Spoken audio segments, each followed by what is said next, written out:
दोस्तों, एक शहर से थोड़ी दूर एक गांव था। उस गांव में एक रेलवे स्टेशन था। उस रेलवे स्टेशन पर आनंद नाम का एक भिखारी रहता था। वह अकेला रहता था। वहां आने जाने वाली ट्रेनों में बैठे यात्रियों से भीख मांगकर जो पैसे मिलते थे, उससे वह अपना पेट भरता था। एक दिन जब वह भीख मांग रहा था, तो उसने सूट बूट पहने एक मजबूत और लंबे व्यक्ति को देखा। उसने सोचा कि यह व्यक्ति बहुत अमीर दिखता है। अगर मैं इससे भीख मांगूंगा तो यह मुझे अच्छे पैसे जरूर देगा। उसने उस लंबे व्यक्ति से भीख मांगना शुरू कर दिया।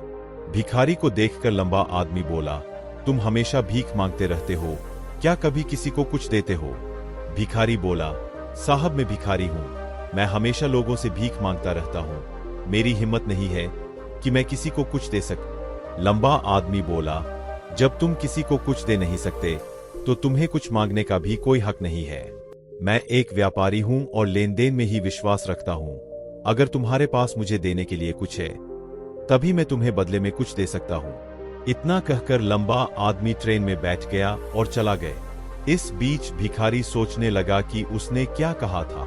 लंबे आदमी ने जो कहा वह भिखारी के दिल को छू गया। वह सोचने लगा कि शायद मुझे भीख में ज्यादा पैसे नहीं मिलते, क्योंकि मैं बदले में किसी को कुछ नहीं दे पाता, लेकिन मैं तो भिखारी हूं, मैं किसी को कुछ देने के काबिल भी नहीं हूं, लेकिन मैं कब तक लोगों को कुछ दिए बिना भीख मांगता रहूंगा। काफी सोचने के बाद भिखारी ने यह निश्चय किया कि जो भी उसे भीख देगा वह बदले में उसे कुछ न कुछ अवश्य देगा। लेकिन अब उसके मन में यह प्रश्न चल रहा था कि यदि वह स्वयं भिखारी है तो वह भीख के बदले में दूसरों को क्या दे सकता है। इस बारे में सोचते सोचते उसे 2 से 3 दिन हो गए, लेकिन उसे अपने प्रश्न का कोई उत्तर नहीं मिला। एक दिन जब वह स्टेशन के पास बैठा था, तो उसकी नजर कुछ फूलों पर पड़ी जो स्टेशन के आसपास के पौधों पर खिले हुए थे। उसने सोचा कि क्यों न मैं भीख के बदले में लोगों को कुछ फूल दे दूं। उसे अपना यह विचार पसंद आया और उसने वहां से कुछ फूल तोड़ ली। अब वह ट्रेन में भीख मांगने चला गया। अब जब भी कोई उसे भीख देता तो वह बदले में भीख देने वाले को कुछ फूल दे देता। लोग खुशी खुशी उन फूलों को अपने पास रख लेते। अब भिखारी रोज फूल तोड़ता और जो भी लोग उसे भीख देते वह बदले में उन फूलों को लोगों में बांट देता। कुछ ही दिनों में उसने महसूस किया कि अब बहुत सारे लोग उसे भीख देने लगे हैं। वह स्टेशन के पास लगे सारे फूल तोड़ लेता था। जब तक उसके पास फूल होते थे, बहुत से लोग उसे भीख देते थे, लेकिन जब बांधते बांधते फूल खत्म हो जाते थे तो उसे भीख भी नहीं मिलती थी। अब यह सिलसिला हर दिन चलता रहा। एक दिन जब वह भीख मांग रहा था तो उसने देखा कि ट्रेन में वही लंबा व्यक्ति बैठा है, जिसकी वजह से उसे भीख के बदले फूल देने की प्रेरणा मिली थी। वह तुरंत उस व्यक्ति के पास पहुंचा और भीख मांगते हुए बोला, आज मेरे पास तुम्हें देने के लिए कुछ फूल है। अगर तुम मुझे भीख दोगे तो मैं बदले में तुम्हें कुछ फूल दूंगा।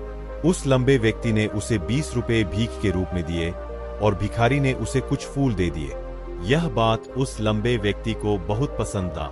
वह बोला, वाह क्या बात है, आज तो तुम भी मेरी तरह व्यापारी बन गए।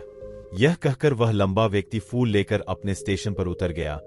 लेकिन उस लंबे व्यक्ति के कहे शब्द एक बार फिर उस भिखारी के दिल में उतर गया। वह उस लंबे आदमी की कही हुई बात पर सोचने लगा और बहुत खुश हो गए। उसकी आंखें चमकने लगी। उसे लगा कि उसे सफलता की कुंजी मिल गई है, जिसके जरिए वह अपना जीवन बदल सकता है। वह तुरंत ट्रेन से उतरा और आसमान की तरफ देखते हुए उत्साहित होकर ऊंची आवाज में बोला, मैं भिखारी नहीं हूं, मैं एक व्यापारी हूं, मैं भी अमीर बन सकता हूं। जब लोगों ने उसे देखा तो उन्हें लगा कि शायद यह भिखारी पागल हो गया है, और अगले दिन से वह उस स्टेशन पर फिर कभी नहीं दिखा। लोगों को लगा कि शायद वह किसी दूसरे शहर चला गया है। समय बीतता गया और फिर 8 महीने बाद उसी स्टेशन पर सूट बूट पहने 2 व्यक्ति सफर कर रहे थे। जब उन दोनों ने एक दूसरे को देखा तो उनमें से एक ने दूसरे से हाथ मिलाया और कहा, क्या तुमने मुझे पहचाना? दूसरे व्यक्ति ने कहा, नहीं, क्यों? मेरे हिसाब से हम पहली बार मिल रहे हैं।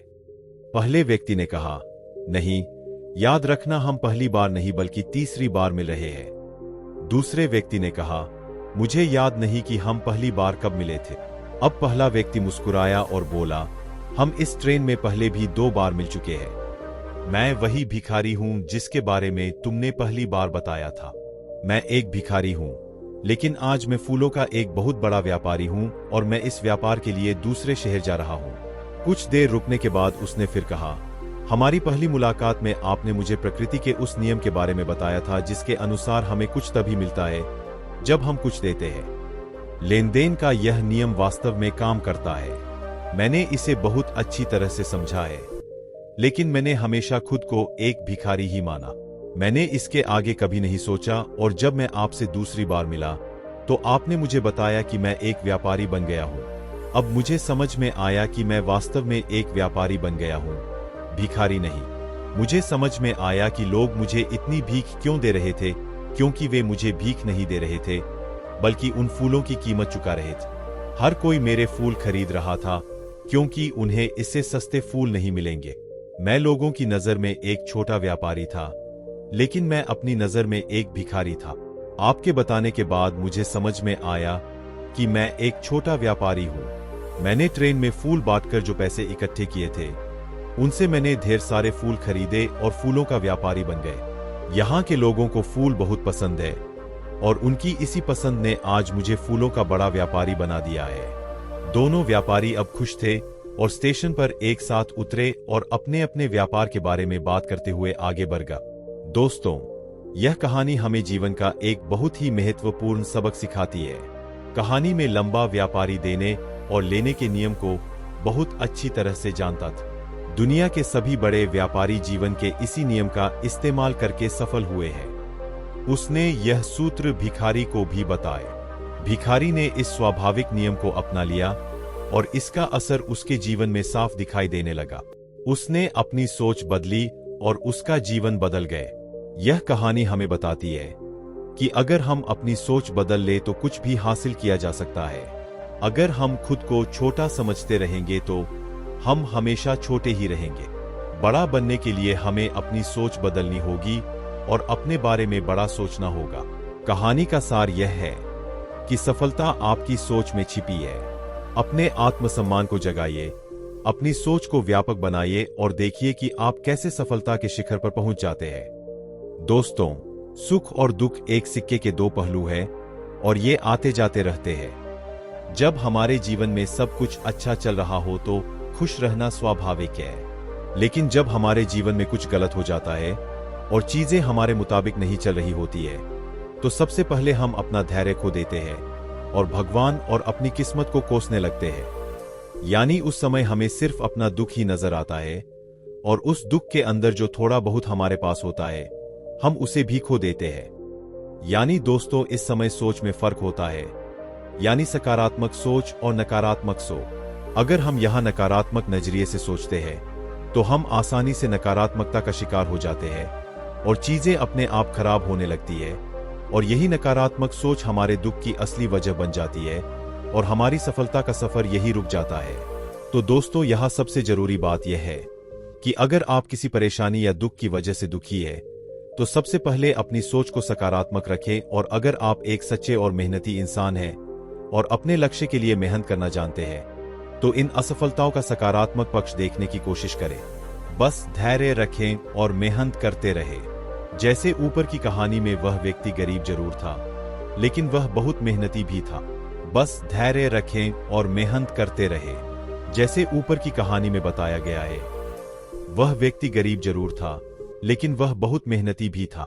दोस्तों, हमेशा सकारात्मक रहें। जब आप खुश हो तो घमंड न करें और जब दुखी हो तो याद रखें कि जैसे खुशी हमेशा नहीं रहती, वैसे ही यह दुख भी नहीं रहेगा। न खुशी हमारे हाथ में है, न दुख, और जो हमारे हाथ में है ही नहीं, उस पर ध्यान क्यों दें? अगर आपके हाथ में कुछ है तो वह है मेहनत। इसलिए आपको अपनी मेहनत पर ध्यान देना चाहिए और वैसे भी जो व्यक्ति अपनी मेहनत पर ध्यान देता है उसका ध्यान कभी भी अपने दुखों या नकारात्मक चीजों की तरफ नहीं जा सकता और इसलिए ऐसा व्यक्ति हमेशा सकारात्मक रहता है और यही सकारात्मक सोच एक दिन हमारे सारे दुखों को खत्म कर देती है। तो दोस्तों, उम्मीद करता हूं कि आपको इस कहानी से बहुत कुछ सीखने को मिला हो। अगर आपको वीडियो पसंद आया हो तो वीडियो को लाइक करें और इस वीडियो को अपने दोस्तों के साथ शेयर करें और हमारे चैनल को सब्सक्राइब करना न भूलें। आपका एक लाइक और सब्सक्राइब हमें आगे बढ़ने के लिए प्रेरित करेगा। अगर आपके अपने कुछ विचार है तो हमें कमेंट बॉक्स में कमेंट करके जरूर बताएं। तो मिलते हैं अगली कहानी में। खुश और स्वस्थ रहें और देखते रहे। धन्यवाद।